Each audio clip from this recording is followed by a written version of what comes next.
안녕하세요. 반갑습니다. 숲을 읽어주는 자매직 조경자 마술사입니다. 마음을 사로잡는 7가지 소통의 법칙 김언성. 소통의 7가지 법칙. 인간이 발전할 수 있었던 것은 끊임없는 소통을 통해 자신의 단점을 보완하고 타인의 장점을 배워왔기 때문이다. 우리는 지금 어떤 모습으로 살아가고 있을까? 혹시 타인의 의견을 무시한 채 자신의 생각만이 유일한 정답이라고 목소리를 높이고 있는 것은 아닐지 되돌아볼 일이다. 지금까지 살펴본 소통의 달인 13명은 시대 상황은 달랐지만 공통 분모를 가지고 있었다. 그 중에서도 가장 대표적인 특징들을 소통의 필수 항목 7가지 법칙으로 정리했다. 물론 여기에 소개되는 7가지 법칙이 소통의 절대적인 규칙이 될 수는 없다. 하지만 이 법칙들이 소통에 어려움을 겪고 있는 사람들에게 나침반이 되어줄 수 있을 것이다. 스피치 커뮤니케이션 전문가의 입장에서 가장 대표적인 특징들을 선발해 정리해 놓았음을 밝힌다. 제1원칙, 공감의 법칙. 1970년대 아메리카 드림을 꿈꾸며 우리나라 많은 사람들이 미국으로 건너갔다. 잘 살아보겠다는 마음 하나로 미국으로 간 40대 아주머니는 영어라고는 hi, yes, no 라는 세 단어만 구사할 줄 알았다. 의사소통이 되지 않아 일자리 구하기가 쉽지 않았고 결국 그녀는 우여곡절 끝에 한 병원에서 청소를 하게 되었다.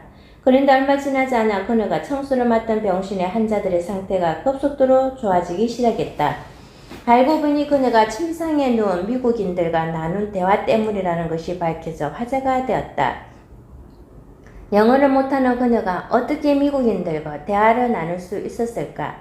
그리고 미국인들은 그녀와 어떤 대화를 나누었기에 병세가 호전된 것일까? 사실 그녀는 여전히 영어를 하지 못했다. 따라서 침상에 누운 환자들의 이야기에 큰 제스처로 really? oh yeah, 등의 호응을 해줄 수 있을 뿐이었다. 하지만 그녀는 그 누구보다 크게 고개를 끄덕이며 그들의 이야기를 들어주었고 손을 만져주기도 하고 힘들어하는 환자의 어깨를 감싸 안으며 눈물을 흘렸다. 그녀를 보며 환자들은 지금까지 이렇게 자신의 말에 귀 기울여주고 호응해주는 사람은 없었다며 그 어떤 의사보다 훌륭한 의사라고 입을 모았다고 한다.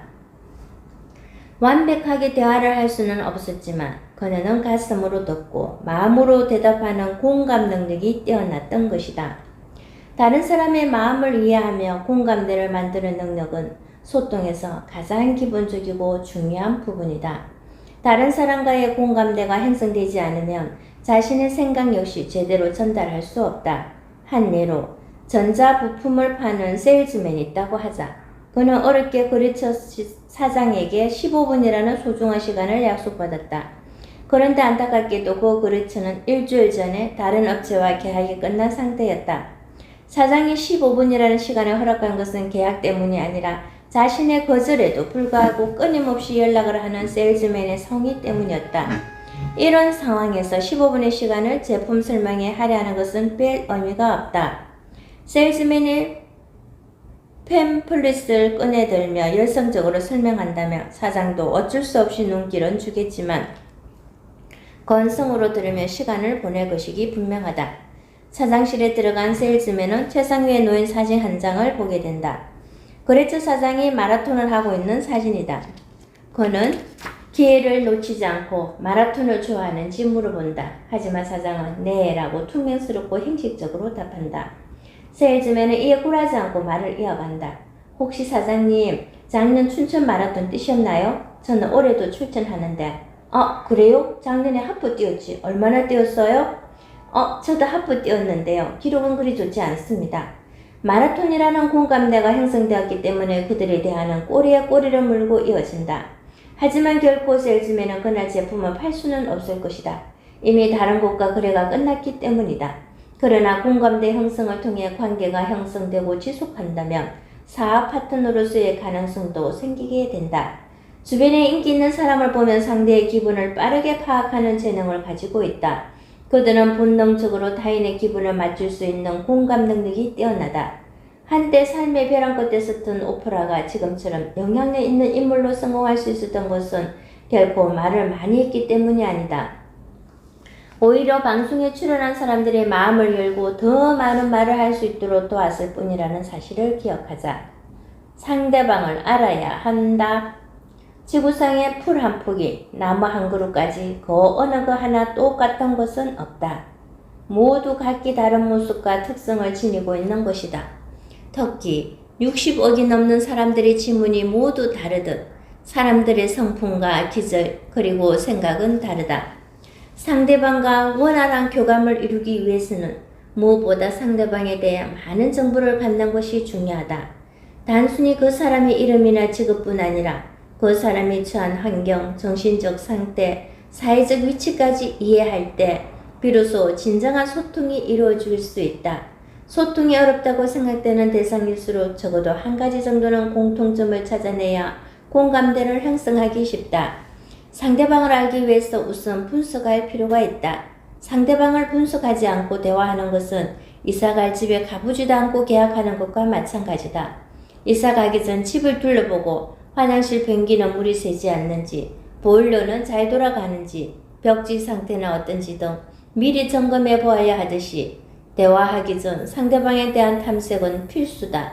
상대방을 분석할 때는 단순한 인구 통계학적 분석보다 이익 분석, 특성 분석이 선행되어야 한다.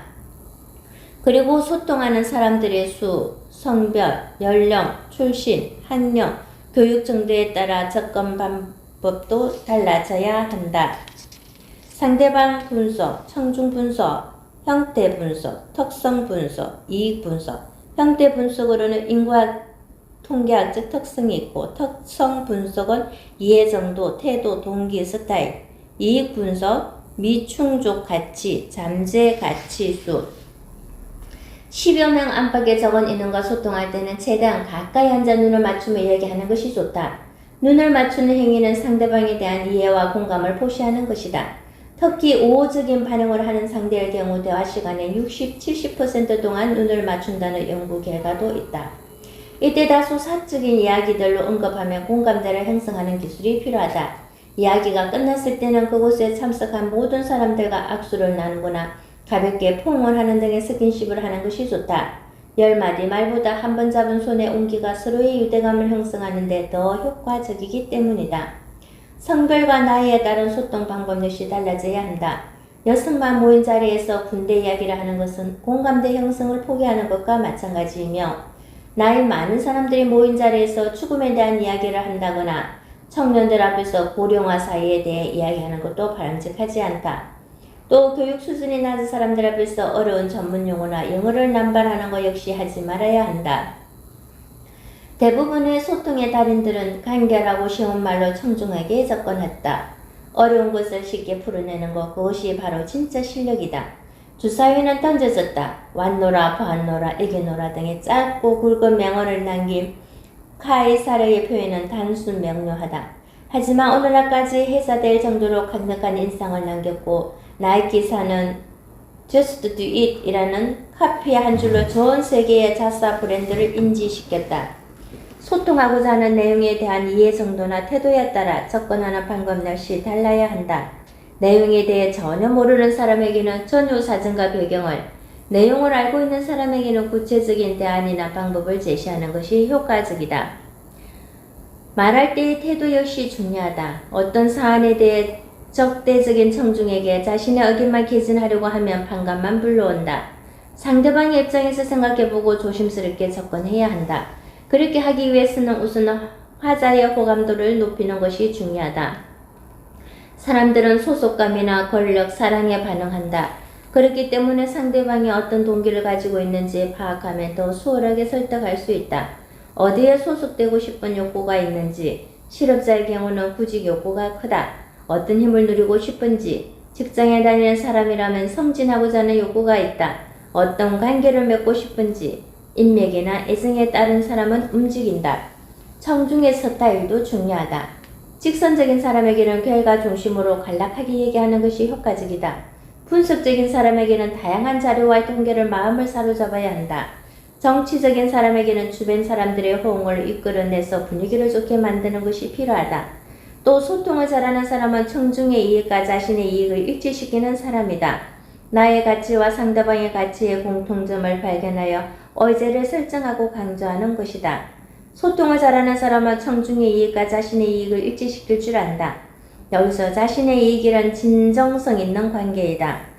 그러기 위해서는 상대방의 가치가 무엇인지 정확하게 알아야 한다. 단순히 상대가 원하고 필요로 하는 부분을 넘어서 상대방이 놓치고 있는 부분이 무엇인지 알려주는 것이다. 상대방이 당장 원하는 것은 미충족 가치이지만 상대방의 장래를 위해 필요한 것은 잠재 가치이다. 소통을 잘하는 사람은 상대방의 잠재 가치를 이해하고 그것을 위해 조언하고 신경 써주는 사람이다. 직장 상사와의 심한 갈등으로 고민하는 후배에게 어떻게 극복할 수 있는지 진지하게 자신의 경험에 비추어 조언해주는 것을 예로 들 수 있다. 결국 이런 소통은 상대방을 폭넓게 이해함으로써 좋은 소통을 하고 싶어하는 자신의 의도와도 부합되기 마련이다.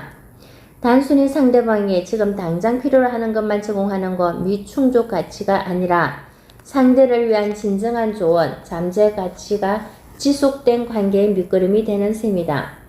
이렇듯 단순히 말을 잘하는 것 이상으로 소통에는 상대방을 이해하려는 마음가짐과 노력이 중요하다. 모든 인간관계는 말로 맺어지기도 하고 말에 의해서 깨지기도 한다.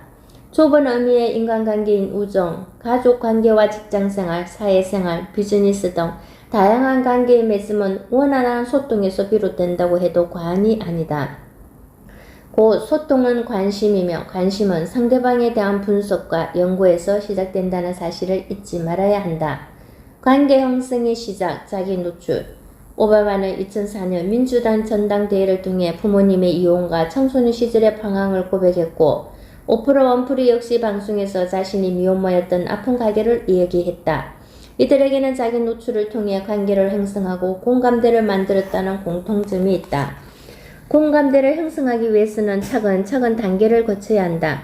처음 만난 자리에서 다짜고짜 어제 아내와 심하게 다퉜습니다. 아마 다음 주에는 이혼할 거예요. 라든가 또는 안녕하세요. 김인성입니다. 종교가 어떻게 되세요? 라고 말하면 어떨까? 사람들은 10중 8구 정신 나간 사람으로 여길 것이다. 상대방에게 자신을 노출하는 것은 분명 바람직한 일이다. 하지만 처음부터 너무 많은 정보를 상대에게 노출하며 오히려 부정적인 결과를 낳기도 한다. 노출하기에도 단계가 있다. 이를 사회적 침투 이론 또는 자아 정체성 이론이라고도 한다. 이 이론에 따르면 타인에게 자신을 노출할 때 제일 처음에는 피상적인 성격이나 외모에 대해 알리는 것부터 시작하는 것이 좋다. 다음 자아 정체성 단계를 나타내는 표를 통해 살펴보도록 하자. 1단계 피상적 정체성, 성격, 외모. 2단계 취미, 선호도. 3단계 종교적 신념.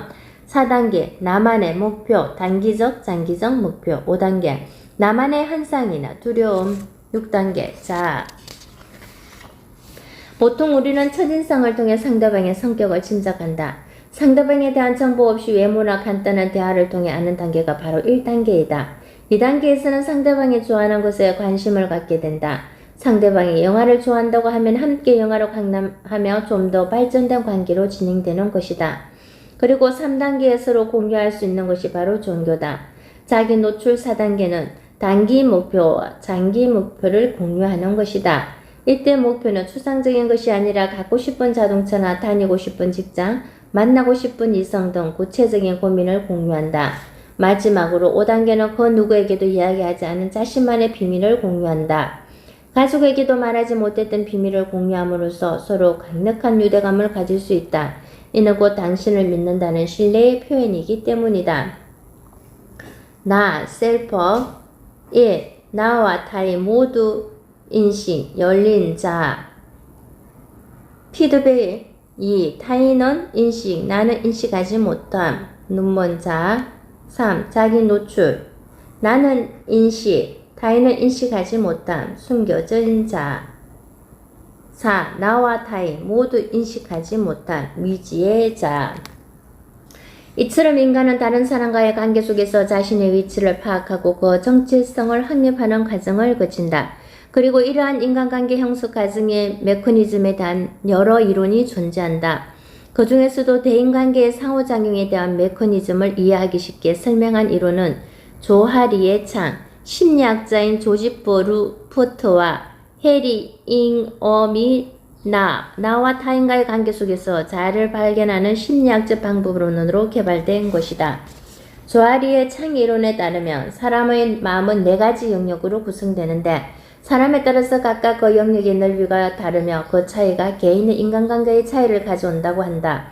앞에 제시된 표를 보자. 첫 번째, 자신도 알고 타인도 알 수 있는 영역은 바로 열린 자아다. 외모나 성격 등 외부에 보이는 동시에 자기 자신도 잘 알고 있는 성격이다. 공개된 모습으로 즉각적인 피드백이 이루어진다. 두 번째, 타인은 아는데 정작 본인은 모르고 있는 눈먼 자. 본인은 스스로의 행동을 인지하지 못하지만 타인은 그 행동을 과대 또는 축소해서 해석하거나 그 사람의 성격과 연결지어 생각하게 된다. 이 경우 정확하고 시의 적절한 피드백이 없거나 자신이 느끼는 대로 상대방이 반응하지 않으면 자신에 대한 잘못된 평가가 이루어질 수 있다. 이 두 가지는 외부에서 평가하는 성격의 89, 10%가 이 영역에 해당한다.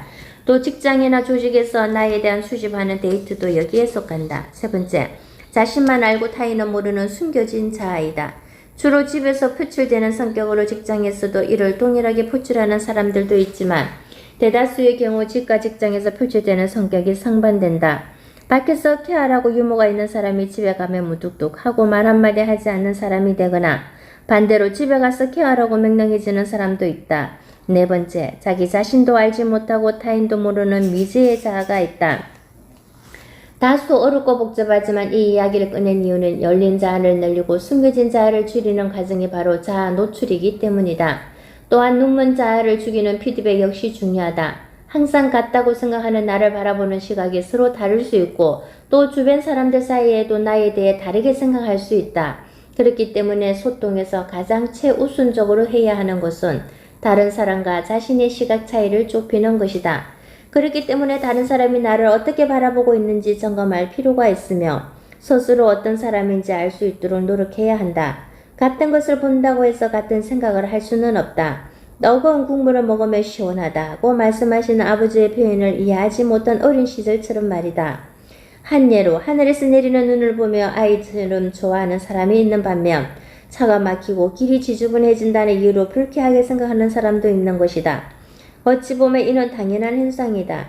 인간관계에서 문제가 발생하는 것은 무의식적으로 상대방의 자신의 생각을 따라오길 바라는 데서 시작된다.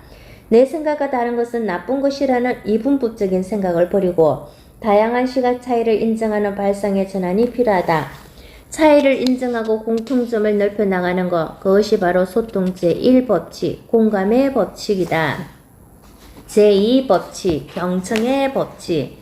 말을 배우는데 2년, 침묵을 배우는데 60년이 걸린다라는 말이 있다. 소통의 달인들 역시 말이 아닌 경청의 중요성을 강조하고 있다. 말을 잘하는 사람을 보면 대부분 남의 말을 잘 듣는 사람이다. 여기서 경청이란 단순히 듣는 것이 아니라 자신의 생각과 편견, 선입관 등을 버리고 열린 마음으로 듣는 것을 말한다. 제대로 듣는다는 것은 매우 어려운 일이다. 오늘 하루 다른 사람의 이야기를 얼마나 집중해서 들었는지 되짚어보자.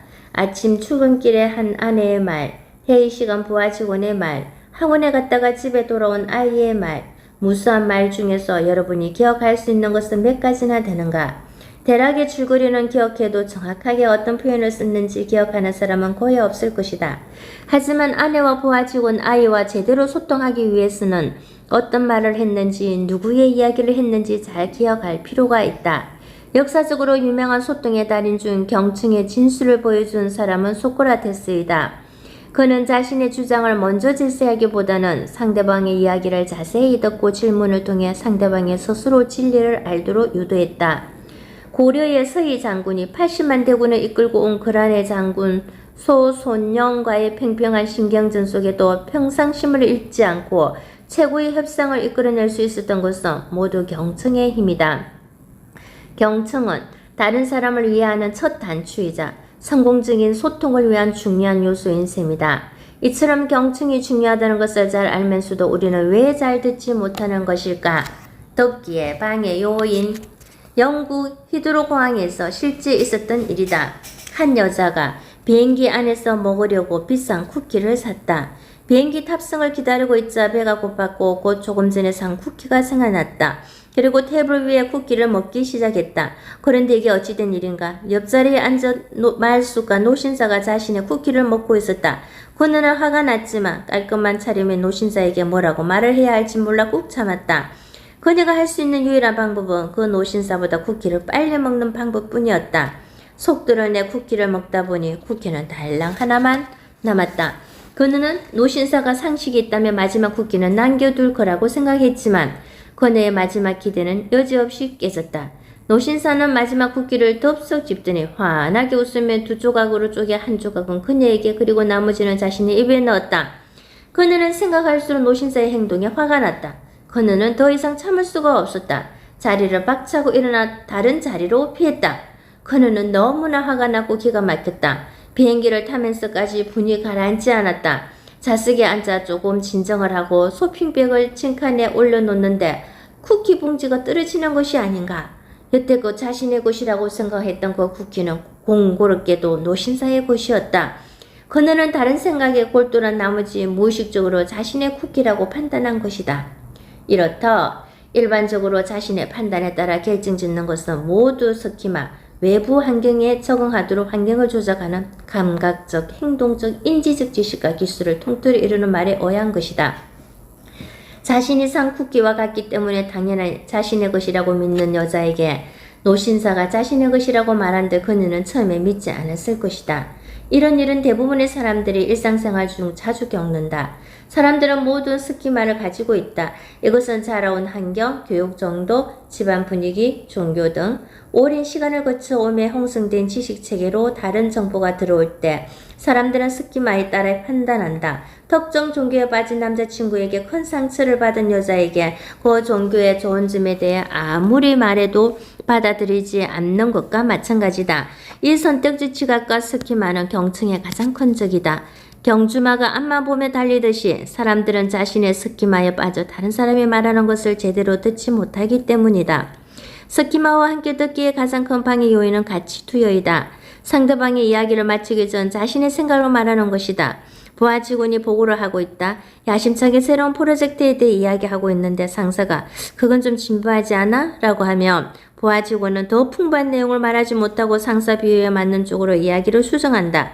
특히 자존심을 상하는 말을 하면 상대방은 더 이상 이야기를 이어가지 못한다. 경청하고 싶다면 자신의 의견을 맨 마지막에 제시하라. 상대방의 이야기를 제대로 듣지 못하는 이유로 사전 연습도 될 수 있다. 이것은 대화하면서 상대방에게 질문해 놓고 나서 자신이 이어 말할 내용을 생각하는 것을 말한다. 특히 우리나라 토론 프로그램이나 국회에서 흔히 볼 수 있는 모습이다. 상대방에게 질문을 한 후에는 그 사람과 눈맞춤을 하며 경청해야 한다. 그래야 그 사람이 자신의 질문에 성실하게 대답했는지 듣고자 하는 대답이 맞는지 판단하고 그에 맞는 반응을 할 수 있기 때문이다. 고개를 숙이고 상대방의 말에 귀 기울이지 않으면 제대로 된 소통을 할 수 없게 된다. 상대방과의 대화 도중에 어떤 말을 해야 할지 생각하는 것은 준비하지 않았다는 것을 상대방에게 알려주는 것이다. 이때 상대방은 나에 대한 신뢰를 잃게 되고 그 만남을 통해 좋은 결과를 얻기는 힘들다. 그래서 어떤 사람을 만나든 먼저 어떤 주제에 대해서 말할지 미리 대본을 만들어 준비하는 것이 좋다. 또 상대방에게 할 질문을 목록으로 만들고 예상 대답까지 생각해두면 훨씬 심도 있는 대화를 할 수 있게 된다. 비교하기도 듣기의 방해 요인으로 작용한다. 상대방이 말하는 도중에 그런 일이 무슨 고민이라고 또는 나보다 멋진 가방을 들고 왔군 등 내용보다 상대방을 자기 자신과 비교하는 경우이다. 이런 행위는 대화의 본질을 흐려 잘 듣고 있더라도 상대방이 실질적으로 무슨 말을 했는지 기억할 수 없게 된다. 상대방의 배경만으로 미리 판단하는 선입관 역시 듣기의 방해 요인이다. 허기는 게을러, 요즘 학생들은 버릇이 없어 등 어떤 집단이나 주제에 대해 갖고 있는 개인적인 생각을 확대해 상대방의 이야기를 판단했을 때에도 상대방이 말하는 내용을 있는 그대로 들을 수 없게 된다. 이때는 상대방이 말하는 것에 대해 자신이 이미 알고 있는 내용인지 주지하면서 들으면 많은 도움이 된다. 상대방의 말을 판단하지 말고 단순히 의사소통을 위한 수단으로 끝까지 들을 수 있도록 한다. 분석적으로 듣기에도 훈련이 필요하다. 어렸을 때부터 형성된 스키마를 깨는 것은 쉽지 않기 때문이다. 하지만 경청도 꾸준하게 연습하면 얼마든지 개선될 수 있다. 경청하기 위해 가장 먼저 할 것은 분석적으로 듣는 훈련이다. 말하는 사람의 핵심 키워드를 파악하고 그것을 기억하는 것으로 뉴스를 통해 훈련하는 것이 좋다. 뉴스는 여러 가지 복잡한 사항을 1분 30초 압축하는 리포트다. 뉴스를 시청하다 보면 자막으로 뉴스의 핵심 키워드인 헤드라인이 나온다. 보통 1분 30초짜리 뉴스의 헤드라인 하나, 다른 키워드 서너 가지로 구성되어 있다. 뉴스를 보면서 5개 정도의 헤드라인, 약 8분 정도 뉴스를 시청한다. 이때 뉴스를 시청하면서 헤드라인만 메모한다. 그리고 헤드라인을 지지하는 서너 개의 다른 키워드를 찾는다. 8분이 지난 후 옆 사람에게 메모한 헤드라인을 보며 완성된 문장으로 말해보도록 한다. 여기서 중요한 것은 완성된 문장으로 말하는 것이다. 이 연습을 꾸준히 하면 듣기 능력, 즉 핵심 키워드를 찾는 능력뿐만 아니라 포획 능력도 좋아진다. 강의를 들으면서도 훈련할 수 있다. 강의 수강을 마친 후 필기한 노트만 보고 내용을 말해본다. 또 말할 내용을 미리 머릿속에 그림을 그리거나 도식화하는 것도 중요하다. 자신이 이야기할 내용을 머릿속에 간단하게 정리하여 도식화시키지 못하면 다른 사람에게 명확하게 전달할 확률은 낮아진다. 스스로 말할 내용이 정리되지 않았기 때문이다. 말하기 전 어떤 내용을 말할 것인지 머릿속에 간단하게 그리는 습관은 어떤 상황에서든지 자신의 생각을 간략하고 명확하게 말할 수 있게 해준다. 공감적 듣기의 중요성. 공감적 듣기를 위해서는 우선 가치 판단을 최대한 자제하고 상대방이 편안하게 이야기할 수 있도록 분위기를 조성한다. 공감적 듣기에는 듣기 태도가 중요한데 상대방과 눈을 맞추고 적당한 고개짓을 통해 동의의 표시를 한다. 또 상체를 약간 숙여 친근하게 느끼도록 한다. 여기서 주의할 점은 상대방이 이야기할 때 중간에 끼어들면 안 된다는 것이다. 상대방이 이야기를 다 마칠 때까지 기다려야 한다. 상대방이 말하는 중간에 그래서 어떻게 됐어요? 아 그렇구나 같은 추임새를 넣어주면 분위기가 부드러워지고 서로 편안하게 대화할 수 있게 된다. 상대방의 이야기가 끝났을 때 자신이 겪은 유사한 경험에 대해 이야기하면 더 공감대 형성을 더 잘할 수 있게 되고 좋은 관계를 유지하게 된다. 상대방의 말이 다 끝난 후에는 왜 그런 말을 했는지, 핵심 키워드는 무엇이었는지, 자신의 의견은 어떤지 등을 정리해 보도록 한다. 이런 과정을 반복하면 대화의 핵심을 이해하고 상대방의 심리나 성격 등 더 많은 정보들을 파악할 수 있게 된다. 오랫동안 다른 사람의 말을 경청하다 보면 말이 아닌 사람 자체를 이해할 수 있게 된다. 공감과 경청의 법칙은 상호작용하기 때문이다. 잘 듣다 보면 사람에 대한 정보가 쌓이게 되고 사람들의 정보가 쌓이면 공감적 주제에 대해 알게 되고 결국 사회에 대한 경청도 가능하게 된다. 그 사회가 무엇을 말하고 있는지, 무엇을 원하는지 시대를 읽을 수 있게 되는 것이다. 사소한 것처럼 보이지만 경청은 우리가 생각하지 못할 만큼 많은 가능성을 잠재하고 있다. 이것이 바로 우리가 경청을 훈련해야 하는 이유이다. 제3번 원칙, 통합의 법칙. 소통, 즉 커뮤니케이션은 언어, 디지털과 비언어, 아날로그의 통합이 이루어질 때 효과적이다. 디지털은 상징적이고 추상적인 단어이다. 디지털 시기에 이런 약속일 뿐 특별한 의미를 갖지 못한다. 반면 아날로그는 본능적이고 구체적이다. 자맹중 시기의 한시를 가리키는 시침은 현상을 보여주는 것이다. 그런 의미에서 언어는 디지털, 비언어는 아날로그라고 할 수 있다. 머리가 긴 학생에게 선생님이 머리를 자르라고 이야기한다. 그때 그 학생이 고개를 숙이고 비아냥거리는 투로 네 라고 건성으로 대답한다. 이 대답은 다시 지적당하기 전까지 머리를 자르지 않겠다는 의미이다. 언어는 정확성을 의미한다면 비언어는 신뢰성을 의미한다고 할 수 있다. 갈등은 여기에서 시작된다. 단순히 언어만으로는 생생한 뉘앙스가 전달되지 않는다. 언어에 합당한 비언어적 요소, 미소, 눈맞춤, 스킨십, 움직임 등 동반할 때 사람은 오해 없이 이해한다. 즉, 효과적인 전달을 위해서는 언어와 비언어의 통합이 필요한 것이다. 언어의 주된 역할이 사람의 생각이나 느낌을 말로 전달하는 것이라면 비언어적 요소는 말이 아닌 행동이나 수단으로 보여주는 것이다. 보디랭귀지가 바로 그것이다. 또한 소통은 내용과 관계로 구성되는데 밥 줘 라는 언어가 상황에 따라 어떻게 달라지는지 알아보자. 술을 많이 마시고 새벽에 들어온 남편이 아내에게 하는 밥 줘 라는 말이 싸움으로 이어질 것은 자명한 일이다. 언어적인 부분에서는 문제가 없지만 부부관계라는 부분을 무시한 처사에서 나온 행동이기 때문이다. 하지만 학교에서 돌아온 아이가 엄마 밥 주세요 라고 하는 것은 다르다. 엄마의 입장에서 열심히 공부하고 돌아온 아이가 밥을 달라는 소리는 사랑스럽기 때문이다. 이렇게 소통은 상대방과의 관계에 따라 다른 방법으로 해야 한다. 소통의 달인들을 보면 자신의 메시지, 언어를 극대화하기 위해 비언어적 요소를 제대로 활용했다는 것을 알 수 있다. 오바마의 연설에 특히 잘 나타나는데 그의 말과 함께하는 제스처와 역동적인 움직임은 연설 호감도를 높였다. 데모스테네스는 어깨가 올라가는 버릇을 고치기 위해 어깨 위에 날쌘 칼을 매달아 두었다는 일화가 있지 않은가. 희망의 전도사 처칠은 시류에 빠진 영국 국민에게 자신감을 주기 위해 약간은 그만한 듯한 시가문 모습을 자주 보여주었고 광적인 히틀러의 몸짓은 청죽을 패닉 상태에 빠지게 만들었다.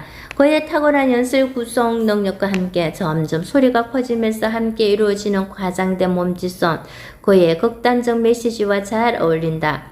세련된 이미지의 케네디, 눈을 맞추며 몸을 앞으로 다가가는 오프라 원프리, 프레젠테이션을 하며 무대를 자유자재로 움직이는 스티브 잡스, 존 챔버스 등도 통합의 원칙에 충실한 사람들이다. 사람들은 스피치를 분석적으로 받아들이지 않고 분위기를 통해 느낌으로 받아들이는 것이다. 스피치는 이미지이며 퍼포먼스이다. 스피치의 구성 요인을 알아야 한다. 자신이 말하는 것에 적절한 비언어, 제스처를 사용하기 위해서는 부단한 훈련이 필요하다. 그 전에 먼저 스피치가 어떻게 구성되어 있는지 아는 것이 필요하다. 스피치의 구성 요인은 스피치 훈련의 기준일 뿐만 아니라 스피치를 마친 후 평가를 받는 척도이기도 하다. 바로 우리나라 말하기 교육의 가장 큰 문제는 평가 척도가 없다는 점이다. 스피치의 구성 요인은 다음의 표처럼 크게 언어와 비언어로 구분되며 더 세분화하면 4가지 요소로 구성되어 있다. 우선 음성적 요인으로 첫인상과 신뢰감에 큰 영향을 미치는 부분이다. 우리가 어떤 사람의 이야기를 들을 때 매력적인 음성에 영향을 받기 마련이다. 호감 가는 목소리의 사람들은 일단 집중하게 된다. 일반적으로 사람들이 아나운서에게 신뢰감을 느끼는 것도 이 음성적 부분에서 비롯된 것이다. 소통의 달인 중에서는 마틴 루스 킹이나 오바마를 예로 들 수 있으며 그들의 특유의 중저음으로 사람들에게 호감을 얻었다. 음성적 요인은 발음, 발성, 음색 같은 기본적인 능력과 그것을 운영하는 빠르기, 크기, 높이, 길이 등의 유사 언어로 다시 구분할 수 있다. 아나운서들의 목소리에 신뢰감을 주는 것은 계속된 훈련으로 자신의 소리를 운영하는 능력을 배양했기 때문이다. 절대적으로 좋은 소리는 없다. 중요한 것은 자신의 신체 조건에서 낼 수 있는 가장 이상적인 소리를 찾는 것이다. 체계적이고 일상적인 훈련은 목소리를 진화시킨다. 다음은 콘텐츠 요인이다. 스피치에서 가장 중요한 부분이라고 할 수 있다. 소리가 좋고 세련된 이미지를 가지고 있지만 알맹이가 없는 허황된 내용이라면 좋은 스피치라고 할 수 없다. 콘텐츠 자체는 모두 중요하기 때문에 콘텐츠 전달의 3요소인 논리성, 표현성, 적시성으로 얼마나 논리적으로 구성해서 전달하는가, 얼마나 생생한 표현과 유머로 전달하는가, 상황에 맞게 적절히 전달하는가가 중요하다. 외모나 외형 역시 중요한 스피치의 구성 요인이다. 미국의 전 국무장관이 메들린 올브라이트는 브로치를 통해 외교적 메시지를 전한 것으로 유명하다. 참모들의 사전 협상 결과에 따라 비둘기 모양의 브로치로 협상의 부드러움을, 매능, 강력한 의지 등을 나타냈다. 중동 평화 협상 시 중동 관계자들의 호텔을 나서는 올브라이트 장관의 브로치를 보고 미리 협상 결과를 점치기도 했다는 일화도 있다. 이처럼 의상, 장신구, 헤어스타일, 외모 등도 스피치에서 중요한 부분이다. 그래서 화자는 항상 자신의 매력을 극대화할 수 있는 방법을 찾아야 한다. 한편 몸짓 언어, 공간 언어는 스피치의 역동성을 극대화시킨다. 연설할 때 연단에 가만히 서서 하는 사람과 무대 전체를 활용하며 청중과 눈을 마주치며 상호 교감하는 사람과는 엄청난 차이가 있다.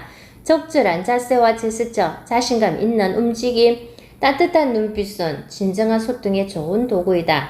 또한 적절히 청중과의 거리를 유지하는 공간 언어도 중요하다. 연단에서 내려와 청중과의 스킨십은 100마디 말보다 더 큰 효과를 발휘한다. 소통의 달인들은 이런 스피치의 구성 요인을 적절히 활용했다. 즉, 언어적 메시지와 비언어적 이미지를 통합한 것이다. 스피치의 구성 요인을 익혀라.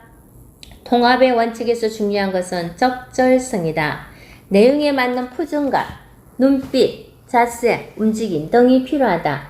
청중 분석, 상황 분석을 통해 상황에 맞는 비언어적 요소들을 적절하게 유지하게 되면 소통의 효과를 높일 수 있다. 적절한 비언어를 구사하기 위한 전문적인 모니터와 컨설팅이 필요한 이유가 바로 여기에 있다. 강조해야 할 부분에서 역동적인 제스처를 하기보다는 진지한 자세와 낮은 음성으로 강조하는 것이 효과적일 수 있는 예외적인 상황도 있다.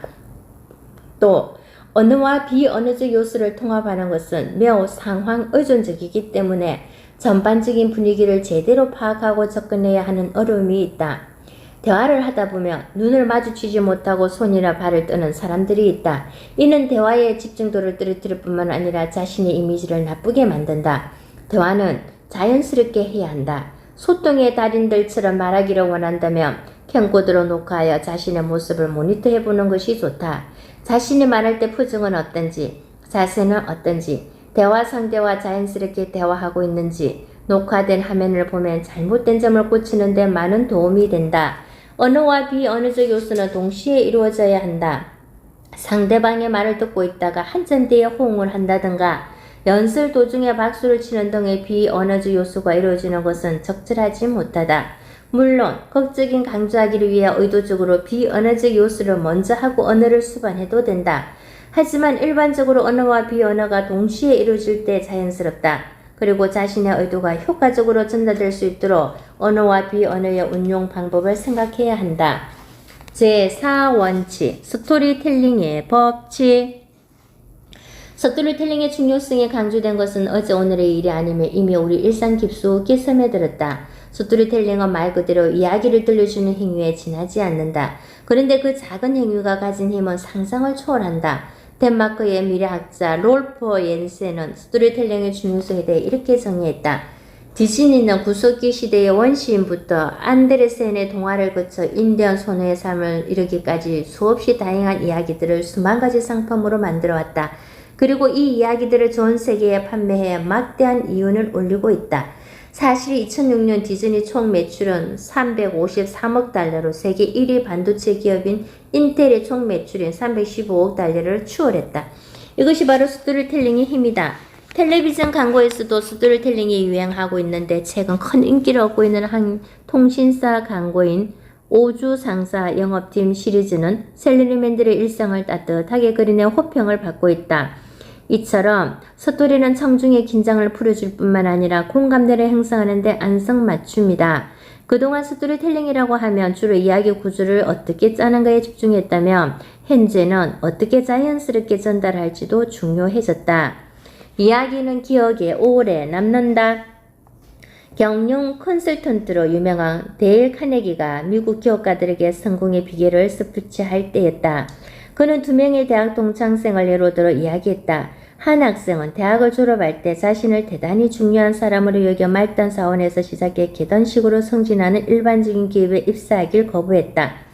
대신 언젠가 자신의 능력을 알아주는 곳이 있을 거라는 기대를 하며 기다리다가 결국 25년이라는 시간을 헛성세월로 흘러보내고 말았다. 반면 또 한 사람은 미래하다는 밑그림을 그리고 말단 사원에서부터 출발했다. 그는 언제나 자신의 꿈을 이루기 위한 기회를 노렸고 마침 뉴욕 세계 박람회에서 기술자를 구한다는 정보를 입수, 직장을 그만두고 뉴욕으로 갔다. 그 후 공사 첨부업을 시작해 뉴욕에서 사학가로 큰 성공을 거두게 되었다. 데일 카네기는 때를 무작정 기다리지 말고 기회가 왔을 때 잡을 수 있도록 준비하라는 메시지를 전달하기 위해 동창생 이야기를 한 것이다. 만약 기업인들에게 직설적인 방법으로 위의 메시지를 전달했다면 아마 듣는 즉시 잊어버렸을지도 모른다. 너무나 당연하고 너무나 뻔한 이야기를 카네기는 재미있고 인감이 넘치며 세밀한 묘사를 통해 평범한 진리를 기업가들이 잊지 않고 다시 환기할 수 있도록 했다. 이렇다 스토리텔링은 청자를 수동적인 자세에서 능동적인 자세로 바꿔준다. 말하고자 하는 내용을 이야기로 만들어 전달하며 청자는 이야기를 재미있게 듣는다. 그리고 스토리를 이해하기 위해 자신도 모르게 그 이야기를 기억해내고 그 과정에서 자연스럽게 화자에 대해 집중하게 된다. 특히 정보는 사례나 이야기의 형태로 제시될 때 가장 빠르고 정확하게 기억된다. MBA 과정 학생들에게 가스를 스토리와 통계 보고서의 4가지 형식을 이용해 이해시키는 실험을 했다. 그 결과 스토리 형식만 활용했을 때 학생들의 이해 정도가 가장 높고 오래 기억하는 것으로 나타났다. 이야기는 누구나 할 수 있지만 좋은 이야기꾼이 되기 위해서는 우준한 준비와 노력이 필요하다. 소통의 달인들 역시 피나는 노력을 통해서 탁월한 스토리텔러가 되었다. 스토리텔링은 이야기하는 사람이 아닌 듣는 사람을 위한 것이다. 우선 스토리텔링을 잘하기 위해서는 무엇을 이야기하느냐보다 어떻게 이야기하느냐가 중요하다.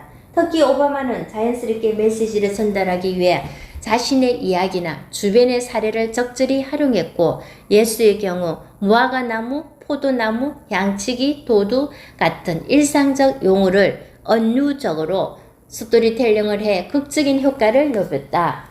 피와 눈물과 땀밖에 들을 것이 없다는 처칠의 명언과 전 정권을 돌파할 의사로 규정한 히틀러, 나는 독일인이다 라고 말한 케네디 꿈을 통해 인권을 강조한 마틴 루서 킹 모두 스토리텔링의 달인들이었다. 이처럼 소통의 달인들은 자연스럽게 이야기했고 자신의 경험과 탄탄한 구조를 통해 핵심 키워드를 명료하게 전달했다. 자연스럽게 말해야 한다. 자연스럽게 말한다는 것은 눈을 보며 부드러운 억양으로 이야기하는 것을 뜻한다. 대다수의 사람들은 어릴 때부터 자연스럽게 말을 익히고 구사해왔기 때문에 의사소통에는 별 문제가 없다고 생각한다. 때가 되면 키가 자라는 것처럼 커뮤니케이션을 굳이 배우지 않아도 자연스럽게 소통 능력도 향상된다고 생각한다. 하지만 다른 사람과 자연스럽게 대화하는 것은 쉽지 않은 일이다. 대화가 끊기기도 하고 어색한 분위기로 인해 그 자리를 피하고 싶어지기도 한다. 미국의 제35대 대통령 존 F 케네디가 연설문 작성가이자 정치 조언가였던 시어도어 소렌슨에게 스피치 교육을 받은 것 중 하나는 말의 리듬감이었다. 아나운서 역시 말의 자연스러운 리듬감이 필수적인 조건이다. 그래서 아나운서들은 글을 소리내어 수백, 수천 번 이상 읽는 훈련을 한다. 많이 읽을수록 자신의 문제점을 빨리 알아내어 고칠 수 있다. 아침에 신문이나 원고 등을 소리내어 읽어보는 것도 좋다. 이때 자신의 목소리를 녹음하는 것이 많은 도움이 된다. 녹음기를 통해 방송에서 자연스럽게 말하는 사람의 리듬과 자신의 리듬을 비교해 보는 것이다. 우리말은 앞에 강세가 있고 뒤로 갈수록 약해진다. 작은 파도 모양을 이룬다. 그래서 음이나 쓸데없는 곳에서 힘을 주면 말 자체가 어색해진다. 또 정작 전달해야 할 중요한 단어를 청자에게 제대로 전달하지 못한다.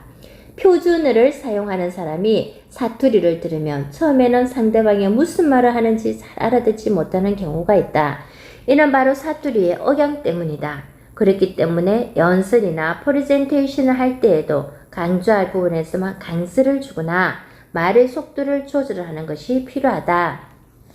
말을 잘하는 사람은 조급해하지 않는다. 방송을 볼 때 말이 빠른 사람들을 보면 방송 초보자인 경우가 많다. 말을 잘하는 사람은 자신의 생각을 말한 후 포즈를 줌으로써 청중이 그 내용을 다시 기억하도록 유도한다. 때로는 몰아치고 제스처나 잠깐의 침묵을 이용하여 자신의 메시지를 극대화시키는 것이다. 말을 자연스럽게 하기 위한 다양한 방법 중 일상생활을 묘사하는 연습은 많은 도움이 된다. 회의나 강의가 끝난 후 핵심 내용을 녹음해 따라해보는 것도 효과적이며 때로는 퇴근길에 리포터처럼 동네를 묘사해보는 것도 좋다. 또 상대방의 말이나 뉴스 등을 들으면서 내용의 핵심 키워드가 무엇인지 생각해보고 머릿속에서 전체 내용을 조직하는 분석적 듣기 훈련을 실천하는 것도 좋다. 우선 집중해서 상대방의 말을 듣고 머릿속에서 핵심 키워드를 중심으로 전체 내용의 윤곽을 잡고 자신의 언어로 표현하는 연습을 하도록 한다.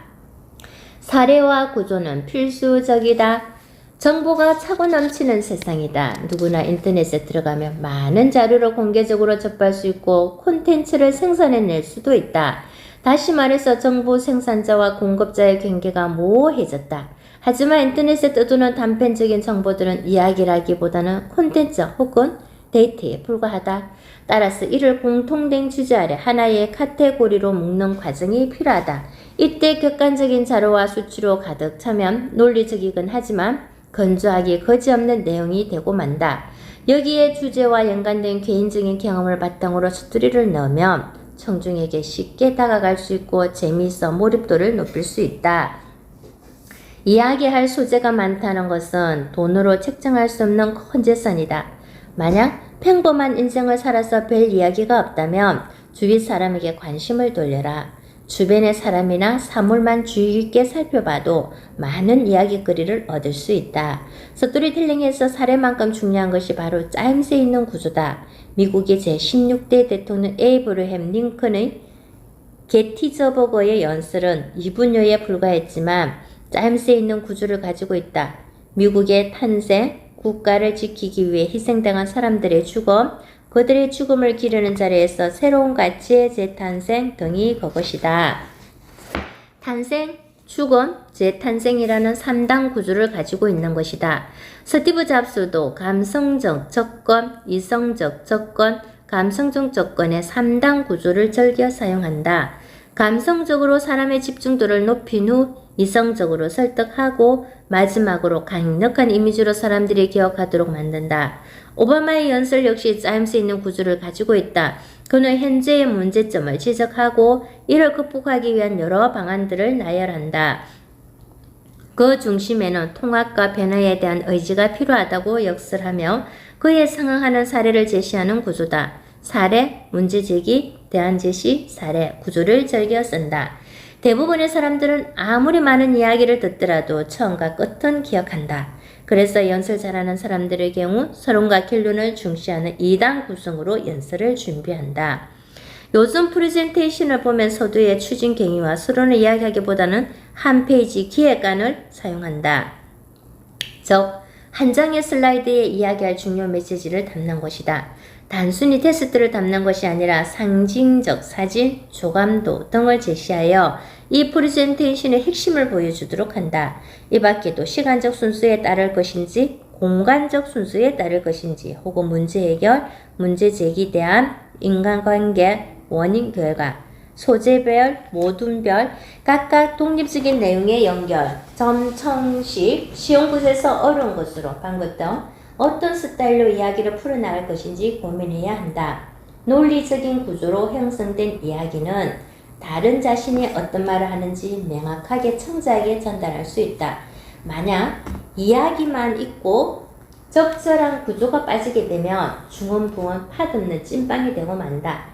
자신이 말하고자 하는 핵심 키워드를 어디에 넣을지, 어떤 부분에서 강조할지 미리 구조를 만들어 놨을 때 훨씬 효과적으로 소통할 수 있다. 제5원칙, 명료성의 법칙. 청중에게 명확하고 논리적인 메시지로 접근하라. 이것이 명료성의 원칙을 설명하는 핵심 키워드다. 명료성은 의제 설정과 논리적 근거로 이루어지는데 의제 설정은 자신의 메시지를 압축함으로 이루어진다. 의제가 설정됐다는 것은 목표가 명확하다는 것을 의미한다. 미국 마틴 루서 킹은 인권을, 케네디는 인류 보편적 가치와 자유를, 잭 윌치는 효율이라는 의제를 설정했다.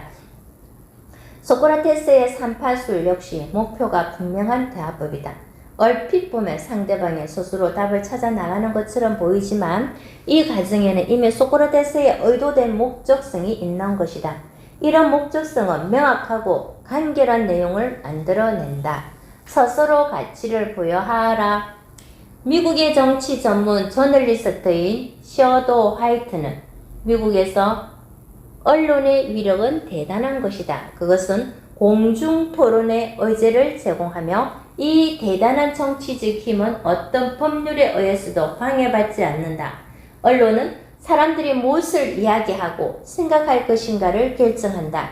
그것은 다른 나라에서는 독재자, 성직자, 정당 총재에게나 부여될 수 있는 권한이다라고 말했다. 그의 말처럼 미디어가 특정 이슈를 강조하며 부각시킴으로써 시청자들로 하여금 이를 중요하게 인식하도록 만드는 것을 의제 실정 기능이라고 한다. 미디어에 많이 언급될수록 사람들은 그 의제를 중요하게 여기게 된다는 것이다. 미국 사회는 경제 위기, 인종과 계층 간의 갈등, 지루한 이라크전에 따른 국민의 피로감 등 그야말로 불안과 혼란으로 가득 차 있었다. 이때 오바마는 보수적 경제 정책이 실패하기 때문에 이제는 변화가 필요하다고 주장한다. 미국 사회를 잘 읽은 오바마는 통합과 변화라는 이슈를 선점한 것이다. 개인적인 편견이나 스키마에 빠져 있다면 좋은 의제를 선점할 수 없다. 또 청중이 공감하고 수긍할 수 있는 의제를 찾아내고 선점하기 위해서는 시대 가치에 대한 깊은 고민이 있어야 한다. 가치는 자신에 대한 가치와 타인에 대한 가치로 구분할 수 있는데 자신을 스스로 어떻게 규정하고 가치를 부여하는지에 따라 생각이 달라진다. 만약 오바마가 법대로 나와서 좋은 로펌에 들어가 안정된 생활을 하겠다는 것이 자신의 가치라고 여겼다면 평범한 변호사에 머물렀을 것이다. 하지만 그는 세상을 변화시키고 사람들에게 희망을 주겠다는 가치를 스스로에게 부여함으로써 미국의 제44대 대통령이 되었다. 세상에 대한 의제를 설정하기에 앞서 자신에 대한 가치와 의미 부여를 먼저 했기 때문에 가능한 것이었다. 사회와 개인이 원하는 의제를 찾아내 선점한 것은 10시간 동안 구구절절 설명하는 것보다 훨씬 효과적이다.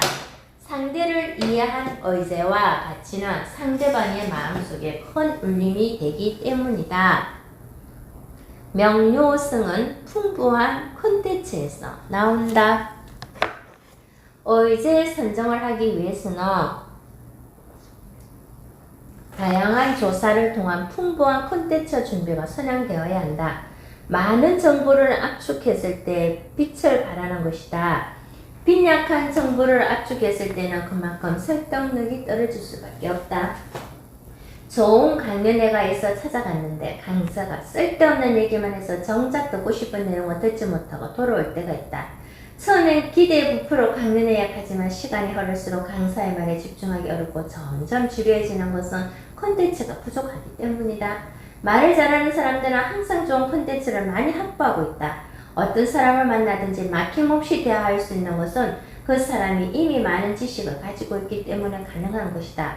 정보를 전달하기 위함이거나 대중을 위한 연설을 할 때는 특히 더 콘텐츠가 중요하다. 아무리 화자가 매력적인 인물이라고 해도 주제가 빈약하거나 신변잡기적인 이야기만 늘어놓으면 청중의 호응을 얻기 어렵기 때문이다.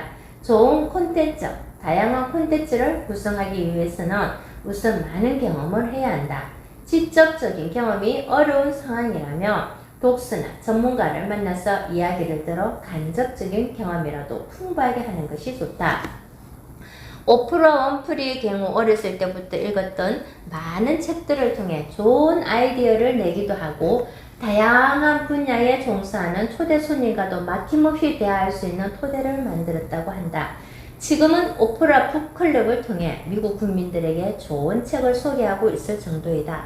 소통의 달인들은 독서, 결국 사람들과의 만남, 경험, 인터넷 자료들을 통해 정보를 자신의 것으로 만든 사람들이다. 논리적 근거를 제시하라. 논리적인 사람은 언제 어떤 문제나 이슈에 대해서든 자신의 생각을 타당한 근거를 통해 말한다. 대부분 사람들은 자신보다 더 다양한 근거를 제시하고 짜임새 있게 논리를 펴는 사람에게 설득당한다. 누가 더 논리적이고 분명한 근거를 제시하느냐에 따라 설득하는지 결정되는 것이다. 소통에 있어서도 논리와 논증이 필요하다. 미국의 철학자 스티븐 툴맨에 따르면 어떤 주장을 하기 위해서는 사실을 보장하는 근거가 필요하다고 말한다. 다음에 표를 보자. 사실, 보장, 근거, 주장, 사실. 제품 A는 저렴하다. 주장, 제품 A는 가장 좋은 제품이다. 근거, 제일 좋은 제품은 저렴한 제품이다. 제품 A가 저렴하다는 사실을 가지고 제품 A가 가장 좋은 제품이다라는 주장하기 위해서는 제일 좋은 제품은 저렴하다라는 보장 근거가 필요하다. 이것이 바로 논리, 논증의 기본 체계이다. 소통의 달인들은 다양한 근거를 제시함으로써 자신의 주장의 신뢰성과 명확성을 얻는다. 가령 스티브 잡스의 경우 통계나 언론 보도를 자주 인용하는데 이런 객관적인 정보는 청중에게 신뢰를 주어 상당한 영향력을 발휘한다. 특히 언론의 경우 대중매체라는 특성으로 청중에게 신뢰를 줄 수 있다. 통계의 경우 다수의 의사를 표현한 것으로 소수 의견으로 소외되는 것을 두려워하고 꺼려하는 사람들의 속성을 이용해 즉 설득하는 한 방법이기도 하다. 이것은 독일의 커뮤니케이션 학자 엘리자베스 노엘레 노이먼 박사가 발표한 침묵의 낯선 이론으로 사람들이 소수의 의견이라고 느낄 때 자신의 의견을 표출해 고립되기보다 침묵을 지킨다는 것이다. 이에 더불어 많이 사용되는 것은 바로 권위다. 그 분야에 권위가 있는 교수나 박사들, 유명 인물의 말과 논문을 근거로 제시해 자신의 주장을 정당화시키는 것이다. 오바마는 미국인이 가장 존경하는 케네디와 루스벨트 전 대통령을 언급하며 자신의 주장을 정당화시켰다. 이 외에도 자신의 경험을 근거로 제시하는 것도 좋은 방법이다. 화자의 직접적인 경험은 그 어떤 근거보다 설득력이 있다. 관련자의 정언과 사회의 가치관을 제시하는 것도 근거로서 효과적이다. 단 지금까지 제시한 언론 보도나 통계 자료, 권위, 자신의 경험, 정언, 가치관 같은 근거들을 제시하기 전 듣는 사람들에게 보편타당해서 일반적으로 납득되는 것인지 확인해야 한다. 제6원칙 반복과 자극의 법칙. 왔노라 보았노라 이겨노라 유명한 줄리우스 카이사르는 마르코니 주니우스 브루투스와 가이우스 카시우르 롱기누스가 주모한 원로원의 공화정옹 호파에게 칼에 찔려 죽었다. 그를 죽인 브루투스는 위대한 지도자로 추앙받던 카이사르를 죽인 후 성난 로마 시민 앞에서 연설을 한다. 그가 왜 카이사르를 죽일 수밖에 없었는지 근거와 논리를 편다. 그의 문답법, 서류법, 대구법 등 수사적 방법들이 동원된 연설을 들은 많은 로마 시민들은 브루투스를 이해하고 진정하게 된다. 그때 카이사르의 충북 마르쿠스 안토니우스는 죽은 카이사르의 피 묻은 망토와 유언장을 가져와 연설한다. 23군데의 자상이 있는 카이사르의 피 묻은 망토를 공개해 로마 시민을 자극한다. 이에 격분한 로마 시민들은 브루투스 일당을 로마에서 쫓아버린다. 이처럼 소통에서 이성적인 소구보다 감성적 소구가 훨씬 효과적일 때가 있다. 특히 연설 앞부분에 자극적인 내용을 위치시키면 사람들은 집중하여 그런 자극은 오래 기억하게 된다. 물론 시간 경과에 따라 이성적 접근이 더 효과를 발휘하기도 하지만 대체적으로 짧은 시간의 소통에 있어서는 감성적 접근과 감성을 장악하는 전구가 훨씬 효과적이다. 반복 역시 사람들이 기억하는 데 많은 도움이 된다. 반복된 메시지는 사람을 자극하고 오래도록 기억하게 만든다. 키워드의 반복은 일정한 운율까지 갖게 만들어 효과를 극대화시킨다. 마틴 루스 킹의 나는 꿈이 있습니다. 라는 연설을 들어보면 한 편의 노래처럼 들리는데 이것이 바로 반복 효과이다. 치밀한 계산에서 나오는 반복. 소통에서의 반복은 단순한 반복을 의미하는 것이 아니다. 반복할 수 있다는 것은 이야기 전체를 아우르는 주제가 명확하고 치밀하게 준비했다는 것을 뜻한다. 링컨의 게티즈버그의 연설에서 봉헌이라는 단어가 어떻게 반복되었는지를 보면 알 수 있다. 링컨은 연설을 오래 받은 그날부터 철저히 준비했고 심지어 게티즈버그 묘소를 관리하는 관리인을 불러 그곳의 지형까지 파악한 후 연설문을 작성했다. 마틴 루스 킹의 경우에도 반복은 매우 구체적이다. 오바마 역시 많은 연설에서 반복 기법을 사용한다. 정확한 의제를 반복함으로써 자기의 이미지를 각인시킨다. 반복은 단순히 같은 말을 반복하는 것이 아니라 치밀한 계산에서 나오는 것이다. 덤으로 운율적 리드감도 얻게 된다. 언젠가는 조지아의 붉은 언덕 위에 예전에 노예였던 부모의 자식과 그 노예의 주인이었던 부모의 자식들이 형제 A의 식탁에 함께 둘러앉는 날이 오리라는 꿈입니다. 언젠가는 불의와 억압의 열기에 신음하던 저 황폐의 미시시피주가 자유와 평등의 오아시스가 될 것이라는 꿈입니다. 내 자녀들이 푸릇색이 아니라 인격에 따라 평가받는 그런 나라에 살게 되는 날이 오리라는 꿈입니다. 이처럼 소통의 달인들은 메시지를 간결하고 명쾌하게 다듬어 반복적으로 이야기하는 특성을 가지고 있다. 지휘의 잭 윌치는 반복의 중요성을 한 문장으로 정의하고 있다. 핵심 가치는 최소 700번 이상 반복해서 부하들에게 말해야 한다. 자극의 힘. 미국의 사회심리학자인 솔로몬 애쉬는 1946년 사람들의 심리적 속성을 알아보기 위한 실험을 한다. A라는 사람에 대해 첫 번째 그룹에게는 A의 장점을 먼저 말한 후 단점을 두 번째 그룹에게는 A의 단점을 먼저 말하고 장점을 얘기한다. 물론 두 그룹 모두 A라는 사람을 알지 못하는 상태다.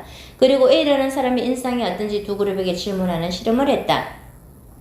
첫 번째 그룹에서 무려 78%의 사람들이 A에 대해 좋은 인상을 받았다고, 두 번째 그룹의 경우 겨우 18%의 사람은 A를 좋은 사람이라고 평가했다. 이는 먼저 받아들인 정보가 A라는 사람의 인상을 형성하는 데 더 많은 영향을 미쳤다는 사실을 알려준다. 처음에 강하게 받아들인 정보가 전체적인 이미지를 판단하는 데 결정적 역할을 하는데 이러한 현상을 초두 효과라고 한다. 초두 효과는 곧바로 처음에 내린 판단에 따라 입력되는 정보들에 대한 판단이 맥을 잇는 맥락 효과로 이어진다. 첫 이미지가 긍정적이면 다음에 들어오는 정보도 역시 긍정적으로 처리될 가능성이 높아지게 되는 것이다. 따라서 사람을 처음 만날 때는 약속 시간보다 일찍 도착하는 것은 물론 의상, 말투, 향수 같은 것에도 신경 써야 한다. 첫 인상은 보통 용모나 복장, 태도 등 대부분 외향적인 것에서 결정되기 때문이다. 첫 인상의 자극은 보통 사람들이 생각하는 것보다 훨씬 오래 지속된다. 소통에 있어서 자극은 강한 인상을 남기게 된다. 그래서 누군가와 만났을 때 자기의 매력을 극대화시키는 것이 필요하다. 이런 자극은 다른 사람들에게 자신을 각인시킴으로써 훨씬 수월하게 다음 단계로 이어갈 수 있다. 따라서 강렬하게 특별한 자기소개를 미리 연습해두면 좋다. 소통할 때 특히 첫 부분과 끝 부분의 자극은 아주 정교하고 치밀하게 준비해야 한다. 최근에는 동영상, 음악 같은 미디어를 많이 활용한다. 질문, 시의성 있는 주제, 놀라마는 자신의 경험, 유머, 역동적인 동작, 음성 변화 등을 적절히 사용하면 더 효과적으로 소통할 수 있다. 제7원칙, 진정성의 법칙.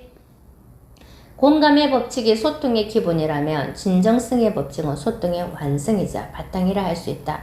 아리스토텔레스는 다음의 세 가지 원칙만 지키면 그 누구도 설득할 수 있다고 주장했다. 우선 로고스로 충분한 근거와 기성정결, 구체적 증거 등이 수반된 이성적 접근이 필요하다는 얘기다. 다음은 파토스, 자신의 경험담, 따뜻한 눈빛 등이 담긴 감성적 접근을 말한다. 마지막으로 에토스로 말에서 신뢰와 믿음이 느껴지는 진정성이 있어야 한다는 것이다. 로고스와 파토스도 중요하지만 거기에 에토스, 진정성이 빠지면 좋은 소통이 이루어졌다고 할 수 없다. 하지만 훈련을 통해 접속할 수 있는 논리성이나 감성적인 말과 달리 진정성은 연습을 통해 얻을 수 있는 게 아니다. 주변을 보면 번지르르하게 말 잘하는 사람을 어렵지 않게 발견할 수 있다. 하지만 그 사람의 진정성에 문제가 있다면 우리는 그를 신뢰하지 않는다. 그렇다고 우리가 진정성이 있다고 믿는 모든 사람들에게 진정성이 있는 것은 아니다. 2008년 강남의 한 동네에서 개주가 개돈을 들고 도망을 가 문제가 된 적이 있다. 그날 한 동네에서 오랫동안 살았던 주민이자 이웃이었다. 엄청난 돈을 주위 사람들에게 받아 시작된 개돈의 무려 100억 원이었다. 사기를 당한 사람들은 아마 그의 진정성을 믿었기 때문에 선뜻 많은 돈을 맡길 수 있었을 것이다. 이렇게 가끔은 진정성이 느껴진다고 생각했지만 사실은 그렇지 않은 경우들도 많다. 진정성은 단기간에 형성되지도 않는다. 시간이라는 변수를 통해 검증할 수 있을 뿐이다. 기술적인 소통 방법은 노력을 통해 배울 수 있지만 진정성은 삶의 궤적을 통해 나타나기 때문이다. 어려운 환경과 여건 속에서도 그 자신의 통합의 삶을 살았던 오바마 진리를 가르치는 것이 자신의 신념임을 믿고 독배를 받은 소크라테스, 어린 시절의 아픔을 솔직함으로 승화시킨 오프라 원풀이, 자신의 신념을 실천한 마틴 루서 킹 등을 소통의 대가들이라 부르는 것은 그들의 삶 속에서 진정성을 느낄 수 있기 때문이다. 진정성이란 선의, 성실성, 언행일치이다. 진정성은 선의 성실성, 언행일치를 통해 나타난다. 사람들은 말하는 사람이 자신을 위해 말하고 있는지, 즉 선의가 있는지 알 수 있다. 그 당시에는 모르더라도 시간이 지나면 말하는 사람의 행동과 태도를 통해 어떤 의중으로 말을 하는 것인지 알 수 있다. 바람둥이는 카사노바를 비롯해 대동강물을 판 봉이, 김선달 등 세계의 사기꾼들은 대부분 말을 잘한다. 하지만 사기꾼들의 말에는 진심이 빠져있다. 그 순간에는 나를 위하는 것 같지만 시간이 지나면 결국 자신의 욕심을 채우기 위함이었다는 것을 알 수 있다. 또 소통을 잘하기 위해 준비하는 성실성은 상대에 대한 배려이다. 자신의 약점을 극복하기 위해 노력하는 모습에서 이야기를 할 때 상대방을 얼마나 배려하고 노력했는지에 따라 듣는 사람은 말하는 사람의 진정성과 성실성을 느낀다. 월스트리트의 전 세계적인 투자가이자 버커셔 해더웨이의 최고 경영자인 워렌 버핏은 성실함과 에너지 그리고 지능을 갖춘 사람을 곁에 두었다고 한다. 성실함이 없다면 자신의 에너지와 지능 때문에 파멸하고 만다. 라는 그의 말이 성실성이 얼마나 중요한지 잘 말해준다. 아무리 탁월한 재능이 있을지라도 성실함이라는 밑바탕이 없으면 재능은 제대로 자랄 수가 없다. 장기와 근무 순수는 언젠가 화가 되도록 오기 때문이다. 비로소 빛이는 서툴지만 열심히 준비한 사람의 모습에서 우리는 성실성을 느낀다. 마지막으로 언행일치다. 소통은 말로 시작한 말로 끝나는 것이 아니다. 말로 시작해서 행동으로 결실을 맺는 것이다. 주변을 보면 말은 그렇듯 하지만 실천을 하지 못하는 사람들을 볼 수 있다. 소통의 달인들은 자신의 한 말에 책임을 지고 인생을 통해 그것을 실천한 사람들이다. 사람과 소통하기 위해 부단히 노력하였고 사람과 소통하는 현장에서는 최선을 다했으며 이후 실천을 통해 자신의 한 말에 대한 책임을 진 사람들이었다. 말뿐인 소통은 진정성을 잃게 되고 그 누구도 신뢰하지 않게 된다. 결국 말과 행동의 일치로 인해 사람들은 그 가치와 진정성을 알게 되고 신뢰를 하게 되는 것이다. 공신력을 키워라. 근본적으로 소통은 자신의 공신력을 높이기 위한 수단이다. 공신력은 우리 생각과 달리 말하는 사람이 아닌 듣는 사람의 마음속에 있다. 다시 말해 공신력은 화자에 대한 청중의 이미지라 할 수 있다. 따라서 어떻게 말하는가는 공신력 형성에 중요하다. 아무리 화자의 스피치 스타일이 멋있다고 해도 대다수 사람들이 그렇지 않다고 느끼면 소용없다. 즉 수용자의 판단에 의한 공신력은 형성된다. 그렇기 때문에 청중이 자신에 대해 가지고 있을 생각을 미리 분석해야 한다. 청중이 갖는 화자에 대한 태도는 크게 우호성과 존중심의 측면으로 나누어 볼 수 있다.